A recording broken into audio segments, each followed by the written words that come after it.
Hi, I'm Tilly from Tilly and the Buttons, and seeing as we've all been spending a lot more time at home recently, I thought I would give you a little tour of my home sewing space where I've been spending a lot of time recently. So this is a house that we moved into about 2 years ago now.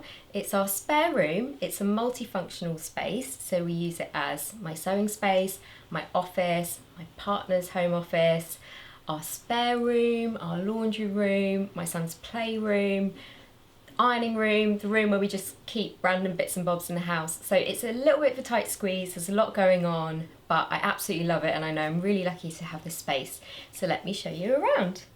So my actual sewing table is a cheapo tabletop and separate legs from IKEA, I'm sure you know the one. And then I always keep my sewing machine and my overlocker out on it when I can, because I find that it really helps to invite me to sit down and sew. If I can see them out, I don't have to faff around getting them out. I also try and keep the table as clear as I can, as much of the time as I can. Obviously, it's not always this tidy, but it does really help in terms of productivity. If you see your sewing table looking really inviting, then with me certainly it encourages me to actually sit down and get some sewing done. So I just have my machines out, my lamp, which is really helpful for sewing at night when it's a little bit dark, and my pins. So this is actually the magnetic pin holder that I did a DIY for recently on our YouTube channel, so you can search for that. And then I keep a lot of my tools up here on this rail. So I got this rail from IKEA, and then I got these little pots on Amazon. So on here I hang my fabric scissors, paper scissors, tape measures, pattern tools, and then little bits and bobs that I need, like seam ripper, scissors, pens, etc. Little tweezers for throwing my overlocker. And then I have some inspirational postcards here. And then moving down, I've got this gorgeous comfy swivel chair from made.com, which is really nice and comfortable to sit on and to sew. And then I think the pièce de résistance in this room is my pink Mustard Made locker. So this was gifted by Mustard. They make lovely lockers in different colours and different sizes. And in here I keep various bits and bobs. So I've got interfacing here. Here I've got some clay jewellery bits and bobs, which is another little hobby of mine, and there's some sharp knives and things in there, so it's great that I can lock this so my son can't hurt himself. Various other sewing tools and things, and then in this basket, which came with the locker, I keep works in progress and spare project bags for more works in progress, so that means that I don't have to keep them out on my sewing table.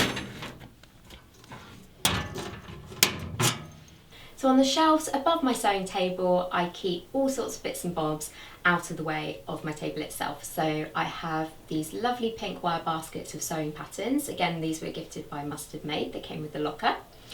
I have pots of frequently used sewing tools such as machine needles, pins, labels, and then in the pink pot, that's where I keep all the things that I need to cut and mark fabric. So anytime I go downstairs to the kitchen table to cut out a new project, I just grab that pink pot and I know it's got my scissors, my marking tools, it's got glue and pencils, etc. if I need to make any pattern adjustments.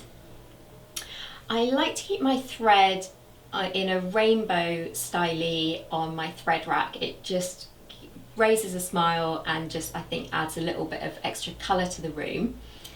And then my overlocker threads I keep in the black box right on the top shelf because I don't change them quite so often as I do my sewing machine thread. So on the other side of the room is where I keep my fabric stash. So this is the Kallax shelving unit from IKEA. They're so useful for storing fabric as well as lots of other bits and bobs. So what I like to do with my fabric is roll it up like this. I find it's then really easy to just pull out and put back without sort of messing everything up. And I try to keep them rolled up with elastic bands as well, so they don't sort of unravel as you're pulling them out and putting them back.